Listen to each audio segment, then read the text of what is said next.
जय श्री ओम नमः सिद्धेभ्यः। देहादिक से भिन्न जो पर्यायों से पार, ज्ञान स्वभावी आत्मा दे आनंद अपार। आचार्य कुंद कुंदे विरचित समय सार परमागम, इसके अमृतचंद्र आचार्य विरचित आत्मख्याति टीका, पंडित जयचंद जी छाबड़ा का भावार्थ, गुरुदेव श्री का प्रवचन और अनुशीलन। इस गाथा का समग्र अनुशीलन अपन पढ़ रहे हैं, इसलिए खास तौर पर पढ़ रहे हैं क्योंकि अपने आप में ये महत्वपूर्ण विषय है, समाज का बहुचर्चित विषय है, विवादग्रस्त विषय है। इसलिए हमारा चित्त बहुत व्यवस्थित होना चाहिए। कोई हमें दोष दे रहा हो तो हमें अपनी स्थिति स्वयं की ख्याल में होना चाहिए। क्या हम एकांत निश्चय वाले हैं? क्या हमने व्यवहार को उड़ा दिया है? ये व्यवहार के संदर्भ में क्या स्थिति है हमारी? और दूसरी तरफ हम निश्चय पर जोर देते हैं तो उसका प्रयोजन क्या है? ये दोनों बातें अच्छी तरह से हमारे ध्यान में होनी चाहिए। दूसरा, जिस धारा में हम अध्ययन करते हैं, जैसे बनारस दास जी, टोडरमल जी, इन सब ने अध्यात्म शैली में अध्ययन किया। जैसे हम समझ लीजिए एक निश्चय शैली में अध्ययन कर रहे हैं, निश्चय की मुख्यता वाली शैली है, निश्चय की मुख्यता वाली है और मुख्यता गौणता अर्पिता नर्पित सिद्धे वस्तु स्वरूप में है, इस छाद्वाद की शैली में शामिल है। और उस प्रयोजन के कारण हम निश्चय को मुख्य करते हैं और उस शैली का हम अध्ययन कर रहे हैं। तो जब हम उस शैली से उसका अध्ययन कर रहे हैं तो उसकी सारी विशेषता और उस शैली को देने वाले गुरुदेव श्री के संदर्भ में जो कुछ लोगों की भ्रांतियां हैं, कहीं कदाचित हमारी भी भ्रांति हो तो वो हमारा भी वो निराकरण हो जाना चाहिए और दूसरों को हम उत्तर देने के लिए सक्षम होना चाहिए। जो एकांत कहते हैं, व्यवहार को उड़ाने वाले कहते हैं, तो उनकी स्थिति क्या है? दूसरा, ठीक है व्यवहार फिर प्रयोजनवान कहाँ जा रहा है, लेकिन कितना प्रयोजनवान, उसकी स्थिति कहाँ तक है, ये सारी स्थिति निश्चित रूप से स्पष्ट होना चाहिए। इसलिए हम इस समग्र अनुशीलन को पढ़ रहे हैं।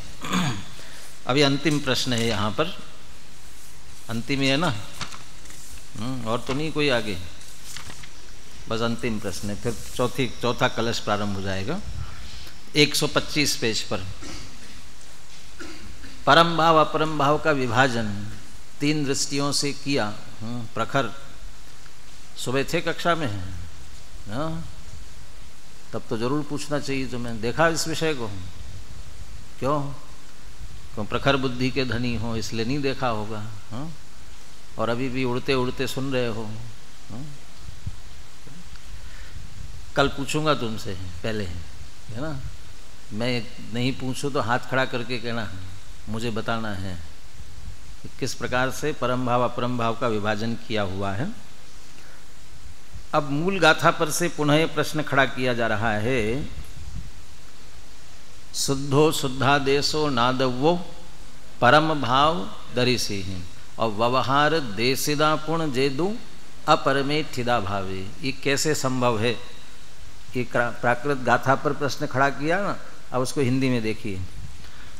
शुद्धोपयोगियों को शुद्धने का उपदेश देने की क्या आवश्यकता है? अनुभव के काल में भी उपदेश को ग्रहण भी कैसे करेंगे? तथा सम्यक दृष्टियों को व्यवहार से समझाने की क्या आवश्यकता है?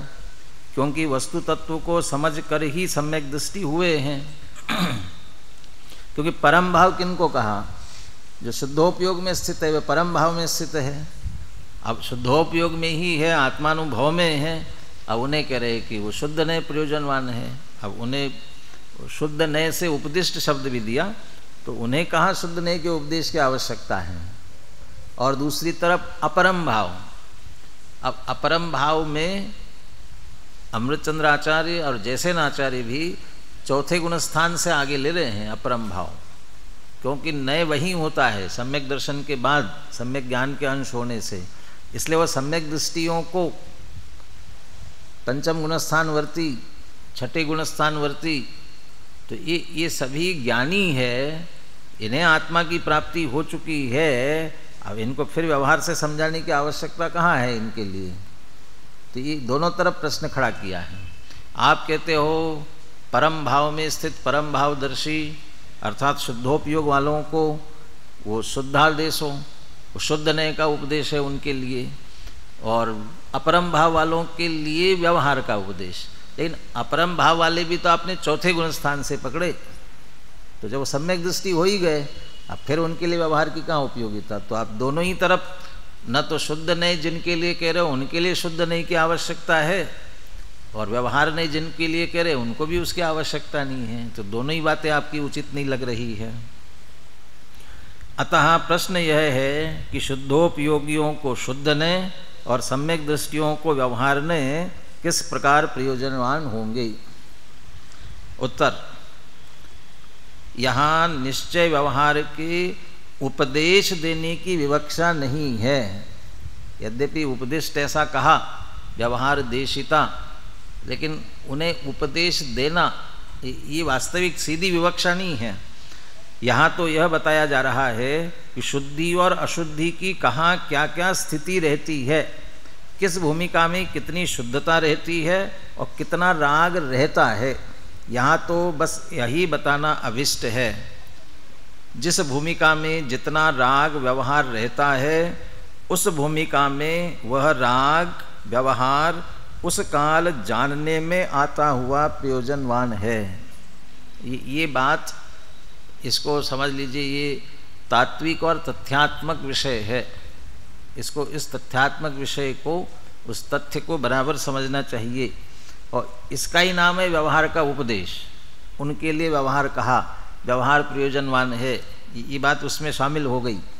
और शुद्ध नए प्रयोजनवान है, उसका अर्थ भी वही है। शुद्ध नए प्रयोजनवान का अर्थ है जिस भूमिका में है उस भूमिका में कितनी शुद्धता आई, किस दृष्टि से शुद्धता का वह आश्रय ले रहे हैं, कितना शुद्धोपयोग उनको हुआ है, ये शुद्ध नए। और कितना अब अशुद्धता के साथ राग, उस राग के साथ तदनुकूल होने वाली बाह्य क्रिया, उस भूमिका में अनिवार्य आवश्यक कौन सी है, इस सब का जानना, इस सब का ज्ञान स्वयं उनको होना और दूसरे जो कुछ भी उसका विश्लेषण करने वाले हो उनको भी होना। किस भूमिका में कौन सा राग किस विवक्षा से होता है।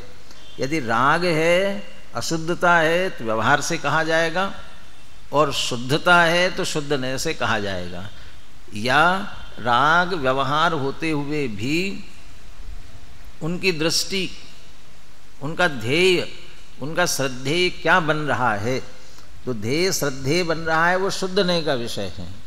और उस भूमिका में जो राग है, वो अशुद्धता है, वो व्यवहार है।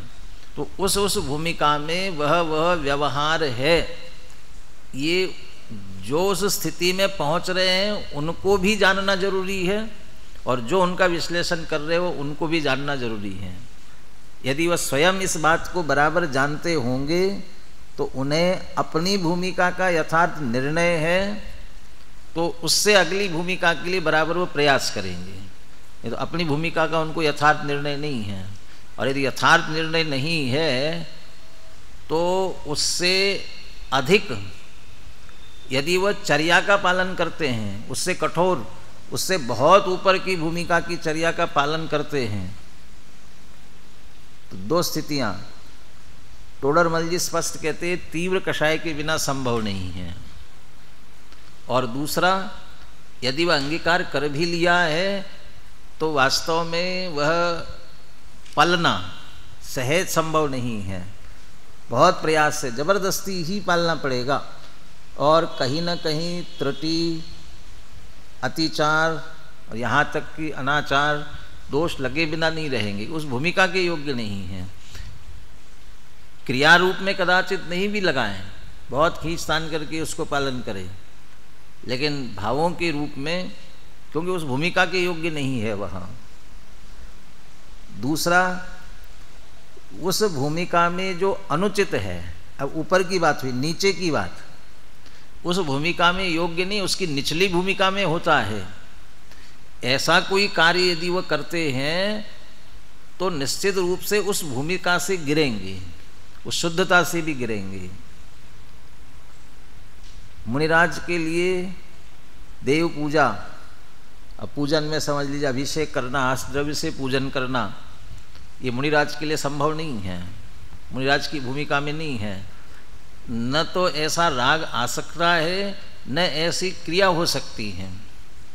और कदाचित कोई मुनिराज करे तो निश्चित समझ लीजिए कि वो उस भूमिका से नीचे गिर चुके हैं, वो छठे सातवें गुणस्थान की भूमिका में नहीं है, वो उस क्रिया से, उस भाव से।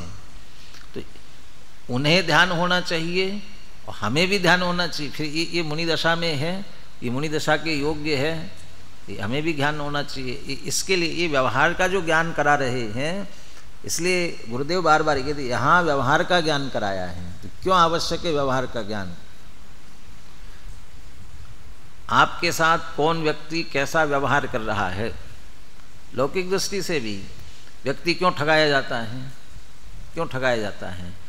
दोनों दृष्टि से ठगाने में, जो सचमुच हमारा हितैषी है और वह हितैषी हमें कोई बात समझा रहा है और हम उसकी बात को यदि नहीं मानते हैं तो हम अपना हित करते हैं, और दूसरी तरफ अपना स्वार्थ सिद्ध करने के लिए कोई हमें बरगलाता है, बहलाता है और गलत बात बहुत मीठी भाषा में कह करके आपको समझा देता है। अब वो सामने वाले का व्यवहार कैसा है, वो किस व्यवहार में खड़े होकर के वो कर रहा है। यदि उस व्यवहार को हम नहीं समझ रहे हैं तो दोनों तरफ ठगे जाते हैं। वो कहने वाला कौन है, किस स्थिति में कह रहा है, किस भूमिका में कह रहा है, कैसा कह रहा है, आपके साथ उसका क्या संबंध है, इन सब चीज़ों का यदि हमें ज्ञान, ये सब व्यवहार है, लौकिक व्यवहार है, यानी इसका ज्ञान नहीं है तो लौकिक में ठगाए जाते हैं। ऐसे लोकोत्तर स्थिति में भी, उस स्थिति में तत्संबंधी व्यवहार का ज्ञान नहीं होगा तो निश्चय से भी निश्चित रूप से चूक होगी, इसलिए उसका ज्ञान होना जरूरी है। देखिए पुनः इस पैराग्राफ को पुनः पढ़ता हूँ। दोनों यहाँ ये कह रहे हैं कि उपदेश शब्द का प्रयोग कर रहे हैं, लेकिन उपदेश देने की बात नहीं है। शुद्धता अशुद्धता कहाँ कितनी है, ये हर एक एक छोटी छोटी बात में हमको ध्यान रखना पड़ता है। कपड़ा धो रहे हैं तो आप कितनी मेहनत करते हैं, जितना मैल हटता है उतनी मेहनत करते हैं। मैल हट गया तो क्यों मेहनत करेंगे, तत्काल छोड़ देते हैं। कपड़ा निचोड़ रहे हैं, कितना निचोड़ते हैं, जितना पानी निकल रहा है। अब पानी निकलना बंद हुआ, जबरदस्ती निचोड़ते हैं क्या? ये देख रहे हैं ना, दोनों स्थितियां देख रहे हैं ना। थोड़ा निचोड़ा हमने देखा, पानी गिर रहा है तो इसका मतलब अभी पानी इसमें है, बहुत गिर रहा है मैंने बहुत पानी है, तो बहुत तेज़ी से हम उसको निचोड़ने की कोशिश करते हैं। अब निचोड़ दिया, थोड़ा सा पानी बचा है, अब थोड़ा सा बचा, वो ऐसा ही अपन डाल देंगे तो सूख जा सकता है, तो फिर क्यों ज़्यादा मेहनत करना। ऐसा लगेगा कि यदि ऐसा ही डालेंगे तो जल्दी नहीं सूख सकता है, तो फिर थोड़ी और मेहनत करते हैं। तो कितना बचा कितना निकला, ये दोनों स्थिति का ज्ञान, उसके अनुसार हम आगे का निर्णय करते हैं हर चीज़ में।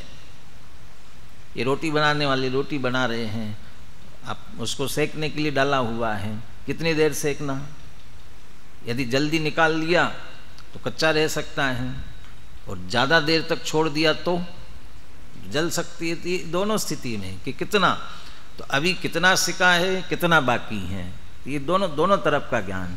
तो उससे सारे निर्णय, ऐसे कितनी शुद्धता कितनी अशुद्धता, तो शुद्धता को बताएगा, समझ लो शुद्ध ने हम किस भूमिका में हैं, और उसके साथ अशुद्धता कितनी बाकी वो व्यवहार बताएगा। इसलिए दोनों स्थिति होना बहुत जरूरी है। उत्तर को पुनः पढ़ रहा हूँ इस पैराग्राफ को। यहाँ निश्चय व्यवहार के उपदेश देने की विवक्षा नहीं है।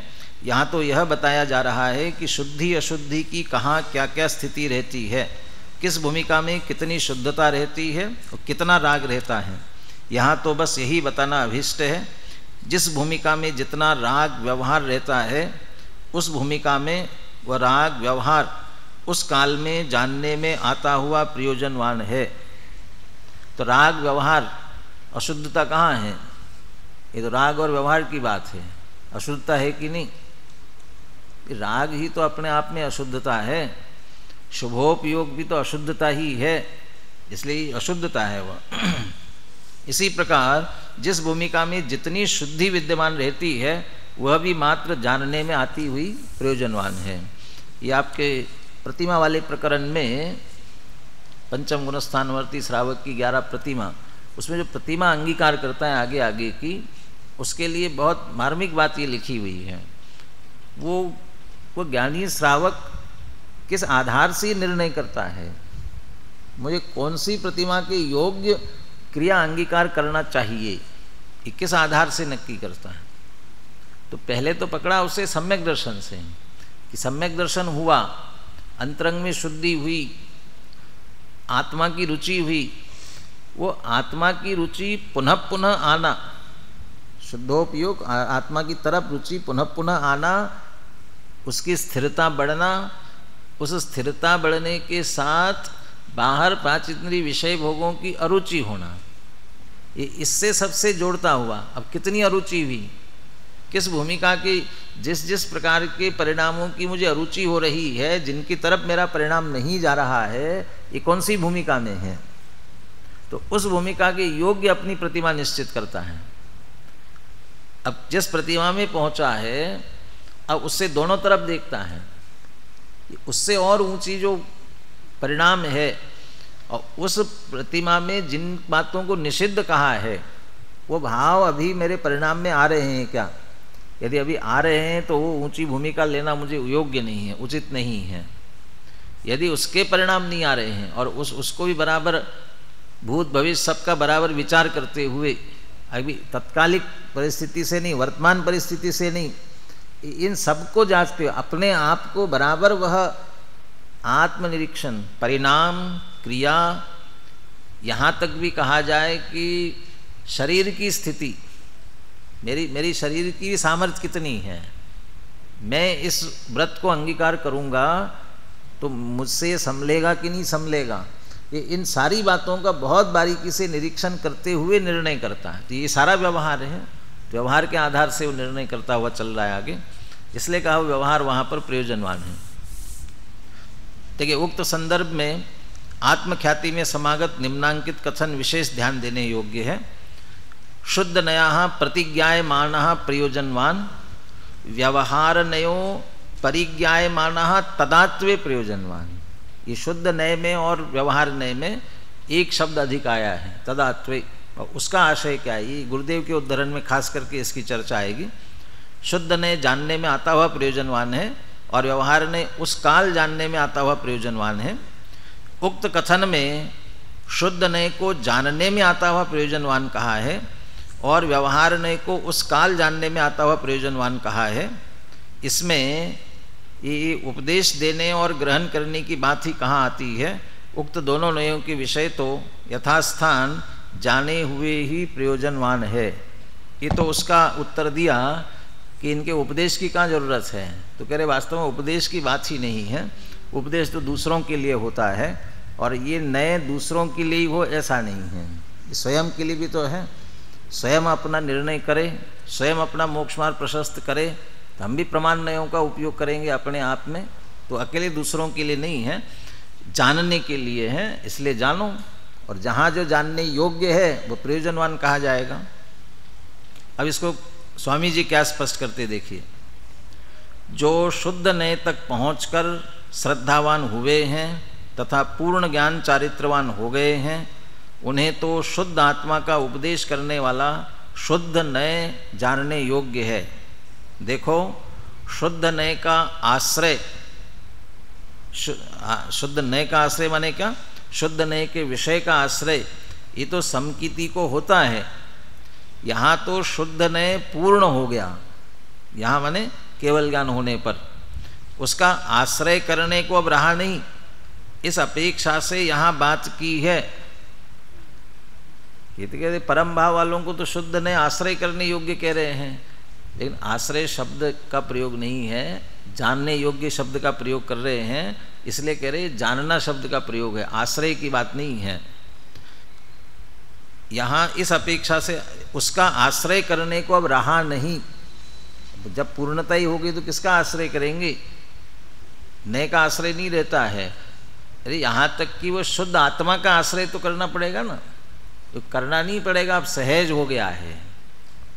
वो तो निचली भूमिका ऐसी थी, राग उत्पन्न होता था तो उपयोग बाहर जाता था, तो उपयोग जो पर की ओर चला गया, वहाँ से फिर से ससन्मुख हो करके शुद्धात्मा का आश्रय लेना पड़ता था। अब जब पूर्णता ही हो गई, अब उपयोग स्वसन्मुखता से हटकर बाहर जाता ही नहीं है। स्व तरीके चारित्र की अपेक्षा से ज्ञान का तो सहज स्वभाव स्वपर प्रकाशक है, इसलिए पर भी उसमें सहज जानने में आएंगे, ज्ञान की अपेक्षा बात नहीं, चारित्र की अपेक्षा, श्रद्धा की अपेक्षा। तो मैं कौन हूँ इस रूप से पर रंच मात्र भी ग्रहण हो ही नहीं रहा है कि जिसमें से हट करके पुनः उपयोग स्व में लाया जाए, चारित्र स्व में लीन किया जाए। ये तो पूर्ण केवल ज्ञान होने पर आवश्यकता नहीं है, इसलिए आश्रय की जरूरत नहीं। जरूरत नहीं का अर्थ आश्रय पूर्ण हो गया है, पूरी तरह से आश्रय हो गया है, इसलिए जरूरत नहीं है। अक्षत का अक्षत संबल ले, अक्षत साम्राज्य लिया तुमने, वो अक्षत का अक्षत संबल, तो जो अक्षत संबल लिया जाता है तो वो फिर वो बार बार आश्रय की जरूरत नहीं पड़ती, वो अच्छी तरह से आश्रित हो गया है उसके, इसलिए शुद्ध नय का आश्रय नहीं है। वो पहले लेना पड़ता था, परम शुद्ध निश्चय नय का विषय वो शुद्ध आत्मा, अब यहाँ आश्रय की भी जरूरत नहीं है। जो शुद्ध नय तक पहुंचकर श्रद्धावान हुए, अर्थात जो केवल ज्ञान को प्राप्त हुए, तथा जिन्होंने चारित्र की संपूर्ण स्थिरता को प्राप्त किया कर लिया, उन्हें तो शुद्ध नय के विषयभूत शुद्धात्मा के आश्रय करने का प्रयोजन रहा नहीं, उन्हें तो शुद्ध नय मात्र जानने योग्य है। ये किसका विषय है, शुद्ध नय का। 144वीं गाथा मेरे ख्याल से हुई है, पक्षातिक्रांत की गाथा, कर्ताकर्म अधिकार के अंत में 143वीं होगी। उसमें श्रुत केवली नय पक्षातीत होते हैं, इसके लिए केवली भगवान जैसे नय पक्षातीत है, वो उनका उदाहरण बनाया है। केवल ज्ञान में तो नय होते ही नहीं है, नय तो श्रुत ज्ञान में होते हैं। तो केवल ज्ञान में नय नहीं है, वो तो श्रुत ज्ञान में थे, तो श्रुत ज्ञान से अतीत होकर के केवल ज्ञान प्रकट हुआ, तो नय तो श्रुत ज्ञान में रह गया, अब तो केवल ज्ञान हो गया। तो केवली भगवान जैसे नय से बिल्कुल अतीत हो गए हैं, लेकिन केवली भगवान ये सब कुछ जानते हैं, तो ये सारे नयों को जानते हैं, तो सारे नयों को सिर्फ जानते हैं। ये नए संबंधी विकल्प केवल ज्ञान में है ही नहीं, क्योंकि विकल्प ही नहीं है, श्रुत ज्ञान के होते हैं विकल्प। तो जैसे केवली भगवान में केवल ज्ञान होने से नए संबंधी विकल्प नहीं है, लेकिन केवल ज्ञान सब कुछ जानता है, तो सारे नयों को भी जानता है। ऐसे ही श्रुत ज्ञानी भी जब आत्मानुभव में स्थित होते हैं, निर्विकल्प आत्मानुभूति में रहते हैं, उस समय वो निर्विकल्प अनुभूति में उन्हें भी नयों का मात्र ज्ञान रहता है, सारे नयों को मात्र जानते हैं, सारे नयों से अतीत हो जाए। जैसे केवली भगवान, वैसे वो श्रुत ज्ञानी भी निर्विकल्प अनुभव के समय नए पक्ष से अतीत हो जाते हैं, लेकिन नयों को जानते हैं कि नहीं जानते हैं। जैसे केवली भगवान जान रहे हैं, ऐसे वे भी जानते हैं। ऐसे यहाँ कह रहे हैं जो वो शुद्ध नय जिन्हें पूर्णता हो गई, पूर्णता को प्राप्त हो गए, तो शुद्ध नय जानेंगे कि नहीं जानेंगे, कि जानने में आता है, तो ये जानने में आता हुआ शुद्ध नय के विषयभूत शुद्धात्मा के आश्रय करने का प्रयोजन नहीं रहा, उन्हें तो शुद्ध नय मात्र जानने योग्य है।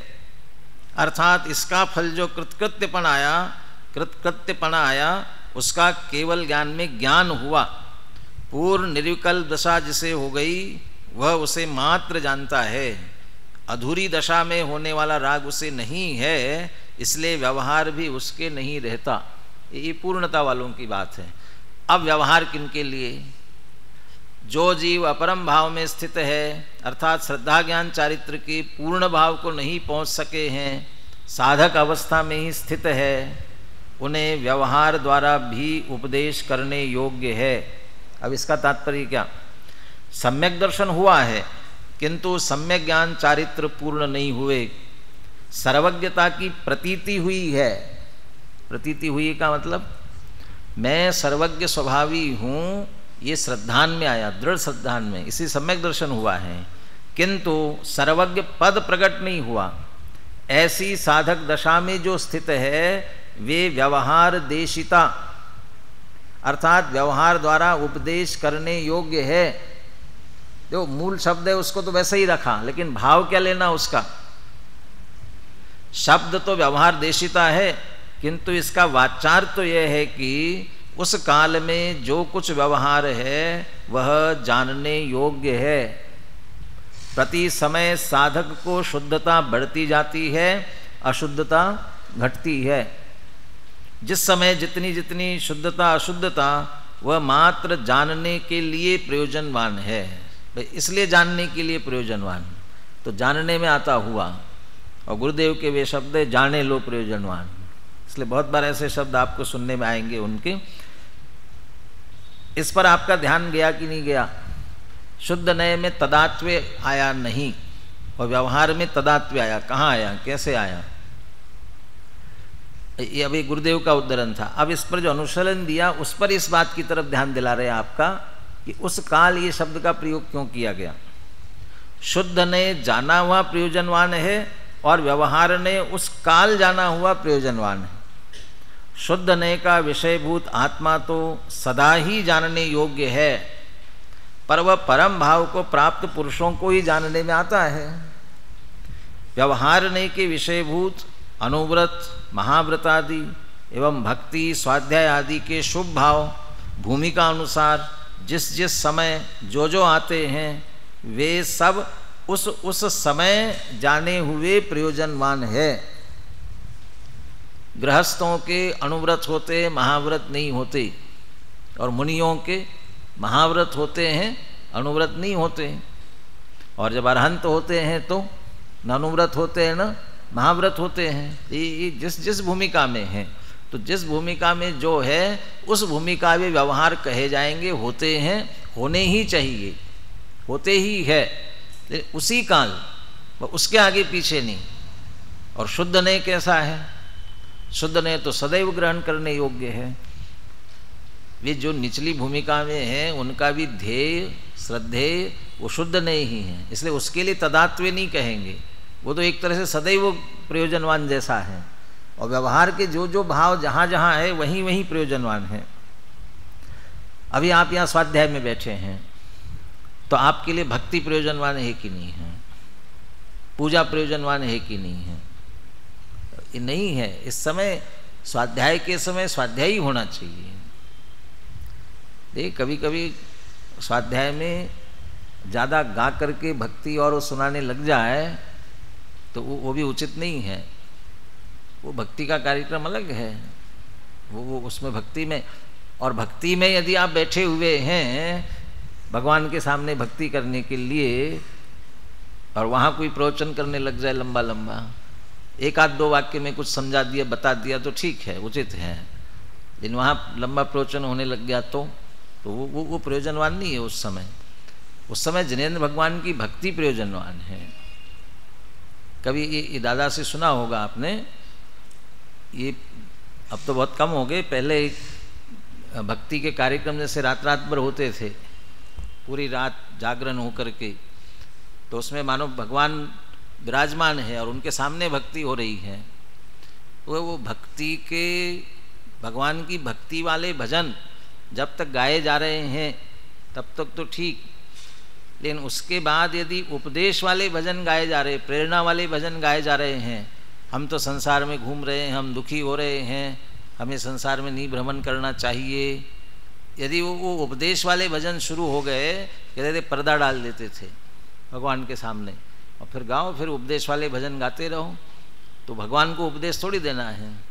तो भगवान के सामने तो भक्ति वाले ही भजन, और भक्ति वाले भजन, भक्ति की चर्चा की मुख्यता, तो वहाँ प्रवचन नहीं चलेगा। ये अलग बात है कि कदाचित मंदिर में ही अपना कार्यक्रम चल रहा हो और भक्ति के बाद वहीं हमारा स्वाध्याय होना हो, तो हमारा भक्ति का कार्यक्रम पूरा हो गया, अब स्वाध्याय का कार्यक्रम शुरू हो गया, तो स्वाध्याय अलग से प्रारंभ होगी उसमें। लेकिन जिस समय जो व्यवहार हो वो उस समय वो प्रयोजनवान निश्चित होना चाहिए। एक तो जानने में आता हुआ जो प्रयोजनवान कहा हुआ है उसका एक तात्पर्य और स्पष्ट करते हैं। देखो, जहाँ छोड़ा वहीं से मैं पढ़ता हूँ, आपको वहीं पहुँचना चाहिए बराबर। तात्पर्य यह है कि वे करने योग्य हैं, उपादेय हैं, ऐसी बात नहीं है, अपितु वे निचली भूमिका में आए बिना नहीं रहते। निचली भूमिका वो अपरम भाव, निचली का अर्थ ये नहीं जिसके है उससे नीचे वाले आएंगे। मुनि अवस्था में पहुंच गए, अब वहाँ जाकर के आपको उससे नीचे वाले गृहस्थ के कोई भाव आ रहे हो, उसका अर्थ नहीं है। निचली भूमिका माने जो यदि चौथे गुणस्थान में है तो उसकी निचली भूमिका, और यदि वो मुनि अवस्था में छठे गुणस्थान में है तो वो निचली अवस्था उनकी अपेक्षा से। वहाँ जो भी आने वाला परिणाम है उस भूमिका में वो आए बिना नहीं रहता। मुनिराज गमन करेंगे तो ईर्ष्या समिति पूर्वक गमन करने का ही भाव आएगा। बराबर कितने हाथ आगे जमीन देख करके चलते हैं? 4 हाथ आगे जमीन देख करके ही चलने का भाव आएगा। वो सभी प्रतिष्ठापना समिति बोलते हुए भाषा समिति वो उसी तरह से ही भाव आएगा, आए बिना नहीं रहता, ये कह रहे हैं। वो वैसा ही परिणाम आएगा, उससे विरुद्ध भाव नहीं आ सकता है। अतः उन्हें वीतराग भाव से अपने ज्ञान के गेय बना लेने चाहिए। न तो उनमें उपादेय बुद्धि रखनी चाहिए और न उनके आ जाने से आकुल व्याकुल ही होना चाहिए, बल्कि ऐसा जानना चाहिए कि चौथे, पांचवें एवं छठे गुणस्थान की भूमिका में ऐसे भावों का होना सहज वृत्ति ही है। गृहस्थ को पूजा का, भक्ति का भाव आता हो कि साहब मुझे स्वाध्याय का भाव नहीं आ रहा है, भक्ति का भाव क्यों आ रहा है? कि स्वाध्याय में नहीं मन लगता, पूजा में ज़्यादा मन लगता है अधिक देर तक, ऐसा क्यों? स्थिति है। और मुनिराज कि मुझे भगवान की भक्ति का इतना भाव नहीं आता है जितना कि ध्यान का भाव आता है। ध्यान ही ध्यान का भाव क्यों आता है? बहुत देर तक भगवान की भक्ति करूं, स्तुति करूं, ऐसा भाव क्यों नहीं आता? ये इस स्थिति में वो बराबर इस बात को समझते हैं, ये ऐसी स्थिति है। ध्यान का ही परिणाम ज़्यादा आएगा मुनिराज को, और गृहस्थ को ध्यान का परिणाम लंबा नहीं आ सकता, दूसरे विकल्प आए बिना नहीं रहेंगे। अरे यहाँ तक कि चौथे, 5वां गुणस्थान वाला होगा, विषय भोग के विकल्प भी आएंगे। अन्ना जी से अनेक बार सुना होगा आपने, पाप 2 तरह के होते हैं, न्याय पाप और अन्याय पाप। तो उसको पाप का जो परिणाम आएगा ना ज्ञानी को, लेकिन वो कहाँ तक जाएगा? वो न्याय पाप की भूमिका तक ही जाएगा, उससे नीचे नहीं जाएगा। लेकिन वो न्याय पाप जो उसके आ रहा है, विषय भोग का परिणाम आ रहा है, वो परिणाम आने पर वो विचलित नहीं होता है, आकुलित व्याकुलित नहीं होता है। वो जानता है इस भूमिका में आने योग्य है, और कदाचित आया, उसका काम पूरा करके उससे हटने का, आगे बढ़ने का प्रयास वो करता रहता है। इसलिए सहज वृत्ति रहती है। आगे भी जहाँ तक छद्मस्त अवस्था है वहाँ तक अबुद्धिपूर्वक यथा योग्य राग भाव विद्यमान रहते हैं, पर वे भी मात्र उस काल जाने हुए प्रयोजनवान है, वे करने योग्य नहीं है, पर होते अवश्य है। जिस जिस भूमिका में है वो होते जरूर है। इसलिए वो कभी कभी गुरुदेव को इस तरह से प्रश्न पूछे जाए ना, गृहस्थ को पूजा करना चाहिए कि नहीं करना चाहिए? गुरुदेव का क्या उत्तर रहता था? गृहस्थ को पूजा करना चाहिए कि नहीं करना चाहिए? क्या उत्तर रहता था? वो ये नहीं कहते थे हाँ जरूर करना चाहिए, ऐसा नहीं कहते थे। गृहस्थ की भूमिका में पूजा का भाव आए बिना रहता नहीं है। तो उत्तर क्या ऐसा कहो ना, करना चाहिए ऐसा कहो ना। वो करना चाहिए में उपादेय बुद्धि आती है, इसलिए वो करना चाहिए की भाषा में उत्तर नहीं देते। आए बिना रहता नहीं है ना, तो आए बिना रहता करो ना, ये करो का परिणाम नहीं है उससे। वह ज्ञानी अशुभ से बचने के लिए उसे आए बिना नहीं रहता, इसलिए वह करता भी है, लेकिन करने योग्य है ऐसा नहीं मानता। वह उपाधि बुद्धि नहीं होती, इसका ही अर्थ है वह जाने लो प्रयोजनवान छे, जानने में आता हुआ प्रयोजनवान है। चले, अब ये चर्चा पूरी हो गई है 12वीं गाथा से संबंधित। अब आप इसे बहुत अच्छी तरह से पढ़े समझे। आप इस संदर्भ में कोई भी प्रश्न पूछना चाहे तो सुबह प्रवचन के समय पुनः आगे की चर्चा अपन प्रारंभ करेंगे, उस समय आप पुनः पूछ सकते हैं। अभी अपन सिर्फ कलशों के संदर्भ में बात करेंगे ताकि चौथा कलश हम सुबह प्रारंभ कर सके। इस प्रकार इस 12वीं गाथा में यह कहा गया है कि व्यवहार ने अभूतार्थ है, असत्यार्थ है, तथापि वह भी कभी कभी किसी किसी को प्रयोजनवान है। निश्चय व्यवहार नयों की उपयोगिता पर समुचित प्रकाश डालने के उपरांत अब स्याद्वादांकित जिन वचनों में रमन करने वाले सत्पुरुष ही समय सार को प्राप्त करते हैं, इस प्रकार से भावों से भरा हुआ मंगल कलश स्थापित करते हैं। अब अभी कलश क्या है, इसकी ये 3-4 पैराग्राफों में चर्चा ली गई है। सरल है, फिर मैं सिर्फ बोलता हूँ, बाकी आप इसे पढ़ लेना विशेष तौर पर। वैसे श्लोक शब्द भी उचित नहीं है, क्योंकि श्लोक शब्द भी मात्र अनुष्टुप छंद को कहा जाता है। छंद है, संस्कृत के अलग अलग स्वतंत्र छंद है, लेकिन छंद है, सब श्लोक कहते हैं।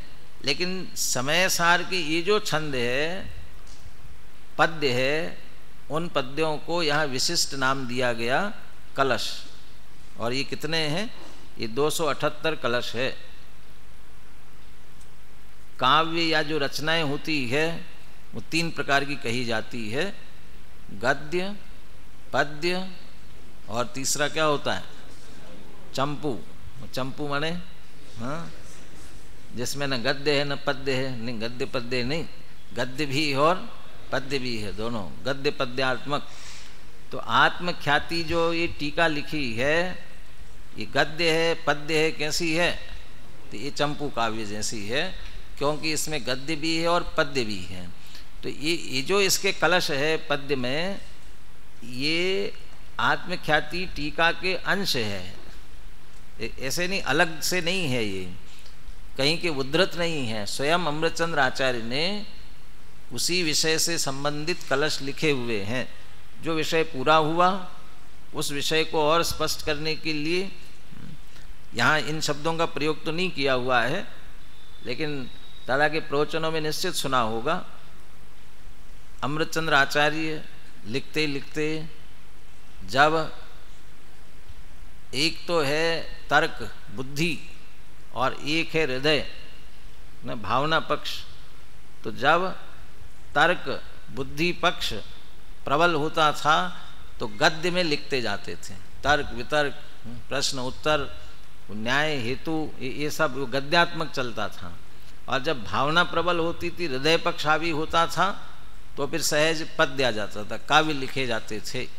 और वो उसी तरह से बहुत सुंदर सरल तो क्या, संस्कृत है इसलिए अपने को कठिन लगते हैं, लेकिन फिर भी सरस भाषा में काव्य की दृष्टि से बहुत सुंदर वे पद्यात्मक छंद लिखे हुए हैं, जिनको इसमें कलश कहा गया है।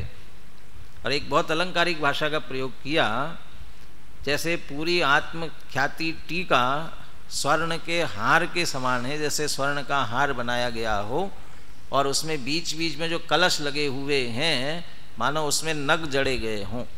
तो सोने का हार और उसमें नगीने लगे हुए हो तो उसके कारण से और सुंदर होते हैं। ऐसे इनके कलशों के कारण से इस आत्मख्याति की और महिमा और विशेष भाव उसमें से प्राप्त हुए हैं।